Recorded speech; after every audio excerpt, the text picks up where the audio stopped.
예수님 당시에 이스라엘 사람들이 일반적으로 생각했던 선행은 크게 세 가지가 있는데요.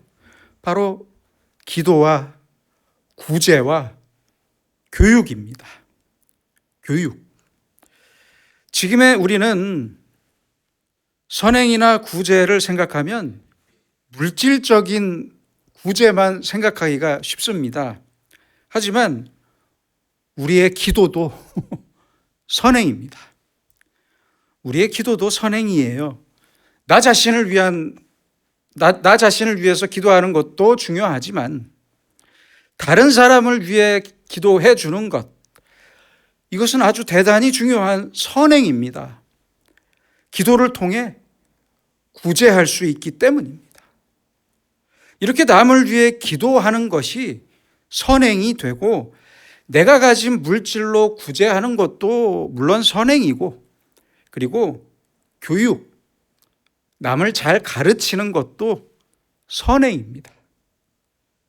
사실 사람의 어려움과 고통은 무지로부터, 어리석음으로부터 출발합니다. 그게 사실입니다. 그래서 하나님의 말씀을 잘 가르치고 사람이 살아갈 때 필요한 도덕과 윤리를 잘 가르치는 것은 아주 대단히 중요한 일이고 지식적으로 베푸는 선행입니다.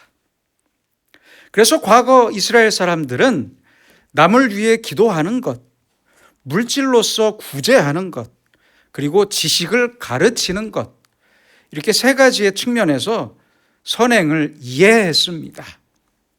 예수님께서는 오늘도 기도에 대한 가르침을 주시고 있습니다.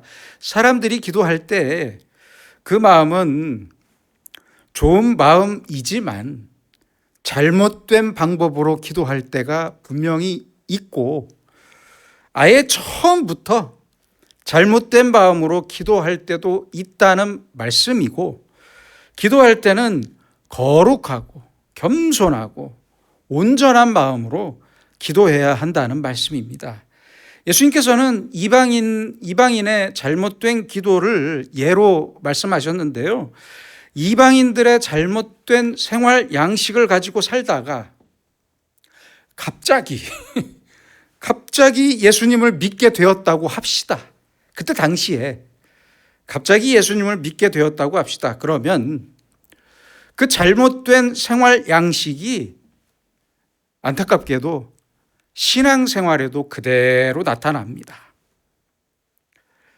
그게 사실입니다. 그래서 잘못된 생활 양식으로 인한 선행과 기도의 자세와 모습은 오랜 시간을 거치면서, 어쩔 수 없이 오랜 시간을 거치면서 하나씩 교정되는 것이고 반드시 교정해야 합니다.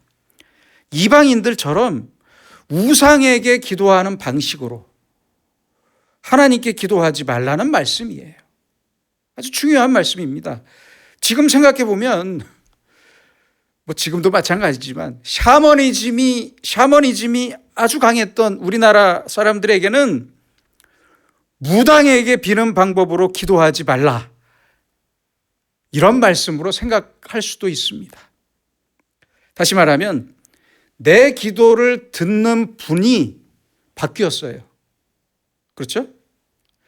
내 기도를 듣는 분은 바뀌었지만 기도의 방법이 과거와 똑같다는 거예요. 아직 변화가 없다는 말씀이에요. 기도의 방법까지 긍정적이고 완전한 변화를 이루기 위해서는 오랜 시간이 필요합니다. 어쩔 수 없어요. 세상에는, 생각해 보세요. 세상에는 많은 종교가 있어요. 넓은 의미에서 본다면 모든 종교에는 기도가 있습니다. 그렇죠? 절에 가서 비는 것도 기도이고, 그렇잖아요. 무당한테 뭘 물어보는 것도 기도예요. 새벽에 정화수 떠놓고, 과거에 우리 어르신들이 새벽에 정화수를 떠놓고 비나이다 하는 것도 기도이고, 넓은 의미에서 모두가 기도입니다. 그래서 우리가 하나님 앞에 나올 때 사실은 가장 잘못되기 쉬운 것이 바로 기도예요. 기도예요. 이방 종교, 다른 종교에도 공통적으로 걸쳐 있는 종교 의식이기 때문에 그렇습니다. 찬송가를 생각해 보세요. 찬송가는 기독교에만 있어요. 그러니까 이 찬송가를 부르다가 잘못될 일은 거의 없어요. 불교에서 부르는 찬불가는 도입된 지 얼마 안 됐어요. 우리 기독교 찬송가를 본따서 만든 거예요. 얼마 안 됐어요. 그 역사가. 아니, 절에서 노래 부르시는 거 봤어요? 없어요. 그래서 기독교에만 있는 기독교 고유 의식은, 기독교의 고유한 의식은 잘 변질되지 않지만 기독교에도 있고 다른 종교에도 있는 종교 의식들이 문제이고 사실 잘못되기가 쉽습니다. 그렇다면 우리의 기도가 어떻게 이방화되고 잘못되는 것입니까? 첫째는 형식화되는 것입니다. 형식화. 기도가 형식으로만 끝나버리고 말아요. 마음이 없어요, 마음이. 기도가 고정화되고 진심이 없는 문자의 나열만 남게 되었다는 말씀입니다. 기도의 내용이나 그 뜻에는 전혀 관심이 없고 진심 어린 마음도 없으면서 형식만 남은 상태를 말합니다.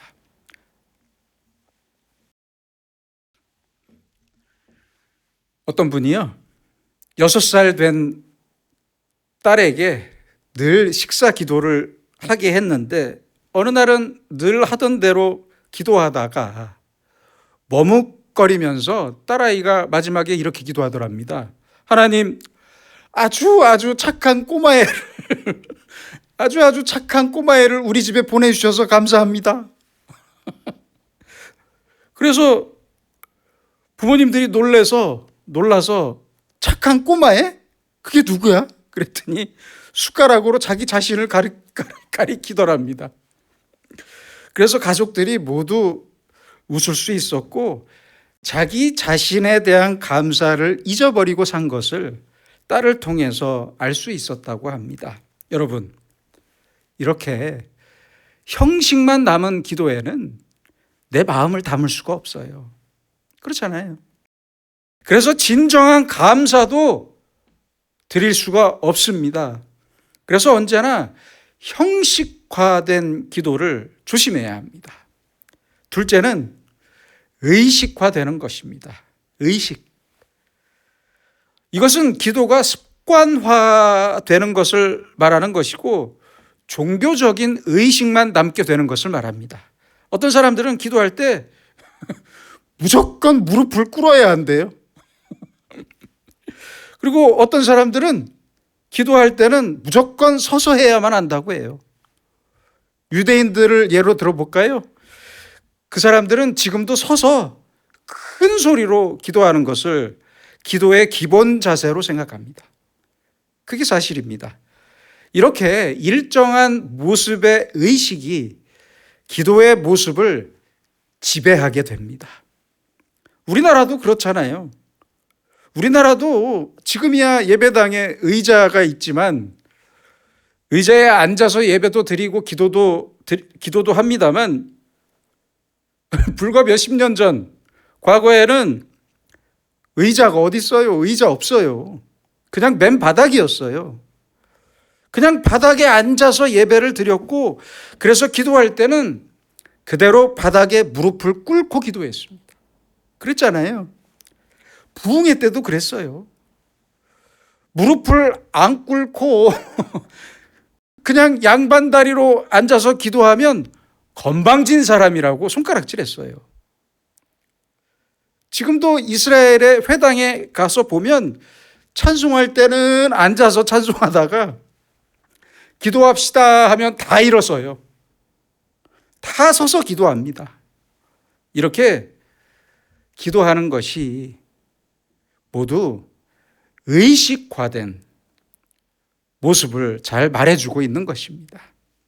셋째는 기도가 외식화되는 것입니다. 유대인들은 시간을 정해서 기도합니다. 평일 아침과 오후와 저녁에 기도합니다.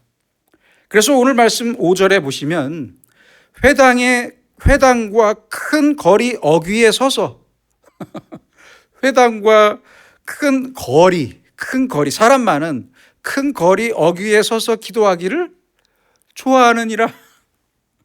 이 말씀은 그 사람들이 유대인들이 정한 기도 시간이 되면 그대로 서서 기도하는 것을 말씀하신 거예요.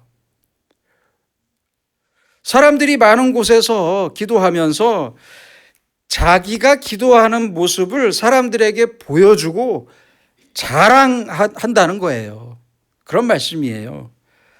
그래서 자기의 기도 생활을 자랑하려고 일부러 기도 시간에 맞춰서 사람들이 많은 동네에 큰 길을 걸어 다녔습니다. 그러다가 시간이 되면 그대로 서서 기도했어요. 기도가 외식화되었습니다. 넷째는 긴 기도의 시간을 통해 기도를 자기 공로화하는 것입니다. 기도의 시간을 그냥 계속 길게 늘리는 거예요. 18세기 스코틀랜드에는 이런 말도 있었다고 합니다. 기도 시간의 길이가 그 사람의 경건을 보여주는 척도다. 동의하십니까? 저는 동의 못하겠습니다. 그래서 기도의 시간이 무조건 길어야 된다는 얘기예요. 지금도 이렇게 생각하는 사람들이 많은 것 같아서 안타깝습니다. 짧게 기도하면 내가 잘못 기도하는 것 같고, 그렇죠? 남들보다 오래 기도해야 한다고 생각하는데 아닙니다. 그렇지 않습니다. 하나님은 그러신 분 아닙니다. 구약에 보면 갈멜산에서 바알과 아세라 선지자들 850명과 대결했던 엘리야를 생각해 봅시다. 엘리야가 기도했던 내용은 열왕기상에 나오는데요. 열왕기상 18장 36절부터 37절 딱 두 절이에요. 짧은 기도였습니다. 그 짧은 기도에 하나님께서 응답하셔서 여호와의 불이 하늘로부터 내려와서 바알의 선지자들을 심판하셨던 것입니다. 보세요. 기도가 길었습니까? 엘리야의 기도가 길었어요? 그러니까 기도의 시간이 길어야만 하나님이 응답하시는 게 아닙니다. 그런데 그렇다고 해서 꼭 짧게만 기도해야 하는 것도 아닙니다. 네, 여러분들 편하게 하시면 됩니다. 아무튼 짧고 길든 기도의 시간에 얽매일 필요가 없어요. 그렇잖아요. 목사님들 중에 간혹 식사 기도를 길게 하시는 목사님들이 있습니다. 장로님들도 그렇고 주신 음식에 간단하게 감사 기도하고 먹으면 좋겠는데 아담과 하와부터 시작해서 진짜 있어요. 노아의 홍수를 거쳐서 바울을 거치고 인류의 종말까지 기도하는 분들 많아요. 왜 그런 겁니까? 어쨌든 중요한 것은 기도의 시간이 반드시 길어야만 한다는 강박을 가질 필요가 없다는 사실입니다. 7절을 보세요. 그들은 말을 많이 하여야 들으실 줄 생각하느니라. 예수님도 말씀하셨잖아요. 기도를 길게 하면서 말을 많이 해야만 될 줄로 생각하지만 아니다. 그렇지 않다. 8절에 보시면 구하기 전에 너희에게 있어야 할 것을 하나님 너희 아버지께서 아시느니라. 하나님께서는 너희가 기도하기 전에 이미 너희에게 무엇이 필요한지를 다 알고 계신다. 그러니까 중언부언할 필요도 없고 길게 기도할 필요도 없다. 우리가 기도할 때는 그래서 나와 내 상황을 이미 다 아시는 분께 기도한다는 사실을 잊지 말아야 합니다. 그러니까 구구절절 뭐 하나라도 빠진 게 있을까? 절절매면서 기도할 필요가 없어요. 왜요? 이미 다 알고 계시거든요. 이 사실과 예수님의 말씀을 우리는 오늘 깊이 생각해야 합니다. 그래서 기도를 나의 공로화하는 것은 대단히 잘못된 생각입니다. 기도를 길게 했으니까 들어주실 거다. 1시간이나 기도했는데 들어주시지 않겠냐? 잘못된 생각입니다. 내가 며칠 동안 금식 기도했으니까 이번에는 꼭 들어주실 거다. 잘못된 생각입니다.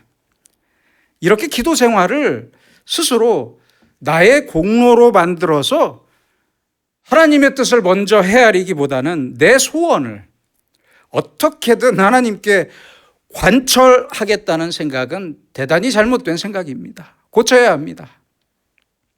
또한 5절을 보면 사람에게 보이려고 라고 말씀하십니다. 이것도 문제입니다. 사람에게 보이려고 기도해요. 하나님이 아니라 왜 사람에게 보이려고 기도하는 겁니까? 저 사람은 정말 기도를 많이 하는 사람이다. 항상 금식 기도하는 사람이다. 이 말 듣는 걸 좋아해서 그래요. 실제로 어떤 집사님이 어떤 목사님에게 명함을 받았는데 실화입니다. 그 명함에 아주 빼곡하게 글자가 적혀 있더래요. 적힌 게 많대요. 그 중에 집사님의 눈길을 끈 내용이 있었는데 그게 뭐였냐면 40일 금식 기도 2번? 이렇게 적혀 있었대요.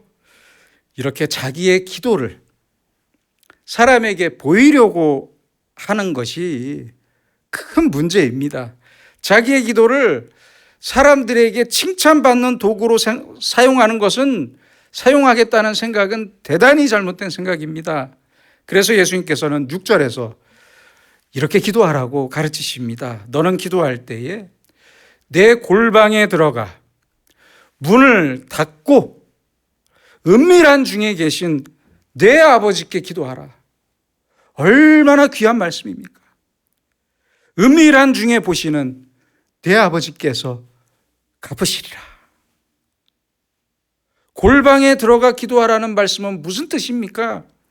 사람들이 안 보는 데서 기도하라는 말씀이에요. 개인적인 말씀이라 죄송하지만 제가 미국에 유학 중일 때 보니까 어떤 분은 자기 집에 제일 작은 방 하나를 아예 기도하는 방으로 꾸며놨더라고요. 그 방에서는 성경 읽고 기도만 해요. 참 부러웠습니다. 아주 좋은 방법이라고 생각합니다. 또 하나는 문을 닫고 기도하라고 가르치십니다. 이 말씀은 내가 기도하는 소리를 남이 들을 필요가 없다는 말씀이에요. 그렇잖아요. 내 기도를 다른 사람들에게 억지로 보일 필요도 없고 내 기도 소리가 다른 사람 귀에 들릴 필요도 없어요. 이유가 없어요. 하나님만 보고 하나님만 들으시면 됩니다. 그러니까 아무 데서나 우리는 또 기도할 수 있어요. 버스 안에서 졸다가도 하세요. 눈 감고. 눈 감고 조용히 기도하시면 되잖아요. 이어서 6절에서 말씀하십니다. 은밀한 중에 계신 하나님을 은밀한 중에 만나야 합니다. 하나님은 우리를 은밀한 중에 만나십니다. 하나님과 나만이 아는 비밀, 은밀한 기도, 비밀한 기도가 바로 올바른 기도이기 때문입니다. 은밀한 중에 계신 내 아버지께 기도하라. 우리는 하나님의 자녀이고 하나님은 우리의 아버지이십니다. 우리는 나를 사랑하시는 아버지에게 기도하는 거예요. 삼촌이나 오빠가 아니에요. 아버지예요, 아버지. 나보다 훨씬 더 잘 아시는 아버지에게 기도하는 거예요. 아버지께서는 내 아버지로서 내 생각, 내 소원, 내 상황과 나의 모든 처지를 가장 잘 알고 계십니다. 그래서 구구절절 긴 말이 필요 없습니다. 또한 예수님께서는 7절에서 말씀하십니다. 중언부언하지 말아라. 이것은 꼭 주문을 외우는 것처럼 기도하지 말라는 말씀입니다. 똑같은 말을 계속 반복하면서 주문을 외우는 것처럼 기도하는 것을 말합니다. 그렇게 기도하면 안 됩니다. 같은 말을 계속 반복하는 것과 함께 깊은 고민이나 깊은 생각 없이 그저 주문처럼 외우는 것을 말합니다. 여러분, 하나님께서는 이미 다 아시고 다 알고 계시지만 주지 않으실 때도 있습니다. 내 기도를 내가 원하는 대로, 내가 바라는 대로 이루지 않으실 때도 있어요. 이루어주지 않으실 때도 있어요. 그래서 기도의 응답은 내 기도의 응답은 내 생각을 바꾸는 것에서부터 출발합니다. 잊지 마세요. 여러분, 배가 부두에 도착하면 부두에 있는 사람에게 배에 있는 사람이 배의 선원 중에 한 명이 부두에 있는 사람에게 밧줄을 던집니다. 그 밧줄을 부두의 말뚝에 묶고 나면 다시 배에 있는 사람이 그 밧줄을 잡아당겨서 배를 부두에 가까이 댑니다. 그렇죠? 이런 상황에서 한번 깊이 생각해 봅시다. 그렇다면 지금 줄을 당기고 있는 지금 배가 육지로 가는 것입니까? 아니면 육지가 배로 가는 것입니까? 배에서 줄을 잡아 당기는 사람은 육지가 자기에게 오는 것처럼 느껴질 거예요. 그렇죠? 그런데 아닙니다. 그렇지 않습니다. 내가 육지로 가는 겁니다. 가는 시간입니다. 우리는 하나님 앞에서 열심히 기도합니다. 그 기도를 통해 결국은 내 뜻이 아니라 하나님의 뜻이 나를 통해 이루어지는 것입니다. 기도를 통해서 내 뜻이 하나님의 뜻을 꺾어버리고 내 뜻만 이루어지는 게 아닙니다. 내 소원이 이루어지는 것이 아니라 하나님의 소원이 이루어지는 거예요. 생각을 바꾸셔야 합니다. 바로 이것이 기도입니다. 기도.